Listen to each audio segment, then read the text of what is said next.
don't know where to reach and what to do, whether to wait or not or how long to wait. This is on the company side.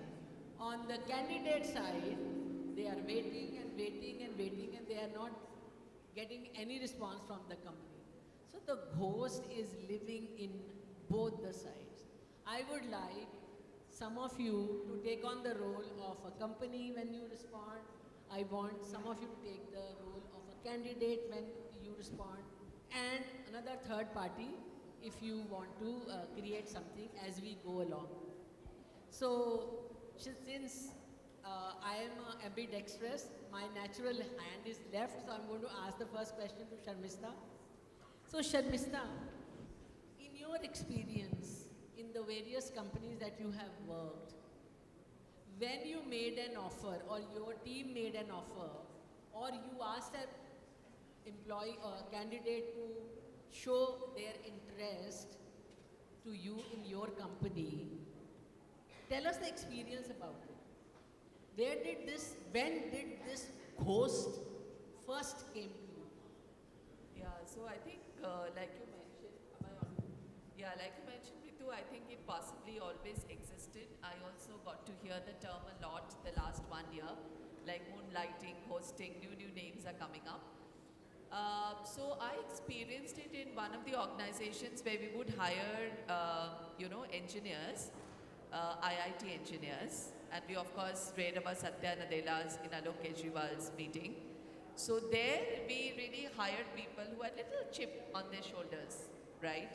And especially when we were in the process of making an electric car. An electric car those days, 3-4 years back, was possibly the most sought after in terms of technology. That's where, we had this horrendous experience of really we felt, okay, we have found one of the best guys for this part of the product, and suddenly there is no news. And after a month or two, you realize you have to now give it up. So they are actually nightmares, Ritu, for HR. Really nightmares. But then, if you faced, Shalini, this situation, what did you do? You are looking for a candidate, and God forbid if the candidate is at the CEO -1 level, what do you do? What did you do? Check. Just push it hard enough. Check. Yeah, I think it's a great question, Ritu. So honestly, ghosting has been in the Gen Z terminology. Ghosting, coffee badging, all these are very common terms. So in relationships, people ghost. So in relationships, if they can ghost, I think in offer ghosting is the least that you expect, that people are not loyal to companies at least. So having said that, I think at C-suite levels or at CEO -1 are typically, and we are having quite a lot of open positions even now as I'm speaking at, at our senior vice president levels, at our MD levels of different business units. And normally at those levels, what we, as a hiring strategy, and I'm sure all the panelists would agree, is we go on a very high reference rate. So it is not, while you headhunt people, you would definitely check their, you try to understand what is their motivation of switch, why are they making this switch, what is the intention behind it, is there a backup of a reference, because they all come at a very senior leadership. So where this ghosting chances are, minimal, and you have a personal connect. So the second thing is also during the interview also we give them feelers saying that how important this role is, how quickly you want people to take on to this role, what is the value addition this person is going to take in, so that the chances of ghosting, even if they have in their mind, comes low.